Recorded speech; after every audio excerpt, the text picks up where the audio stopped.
राज्य में निवास करने वाले कृषकों को अपनी कीमत पर, अपनी मनचाही जगह पर किसी को भी अपना उत्पाद बेचने की स्वतंत्रता प्रदान करता है।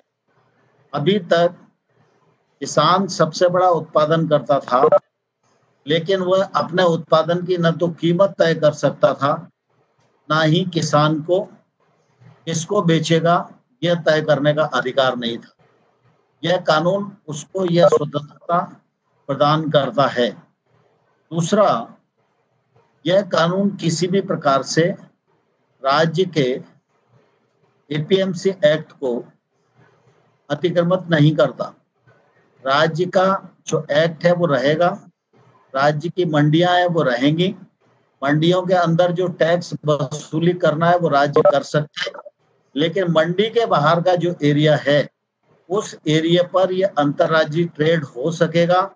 किसान अपने घर से भी कर सकेगा और जिस स्थान से वो चाहेगा कर सकेगा और जिसके साथ चाहेगा वो कर सकेगा। मंडी परिधि के बाहर उस पर किसी भी प्रकार का कोई टैक्स ना राज्य लगा सकता है और ना ही केंद्र लगा सकता है। यह प्रावधान इसके अंतर्गत किया है।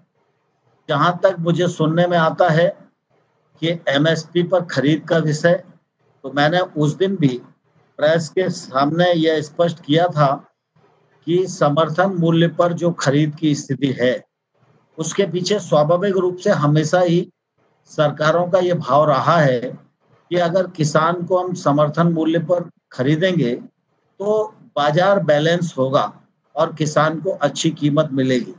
मोदी जी की सरकार किसान हितैषी सरकार है और इसीलिए मोदी जी की सरकार ने स्वामीनाथन साहब की जो रिकमेंडेशन थी उस रिकमेंडेशन को स्वीकार किया और किसान की लागत का 50% मुनाफा लगाकर एमएसपी घोषित करना प्रारंभ किया।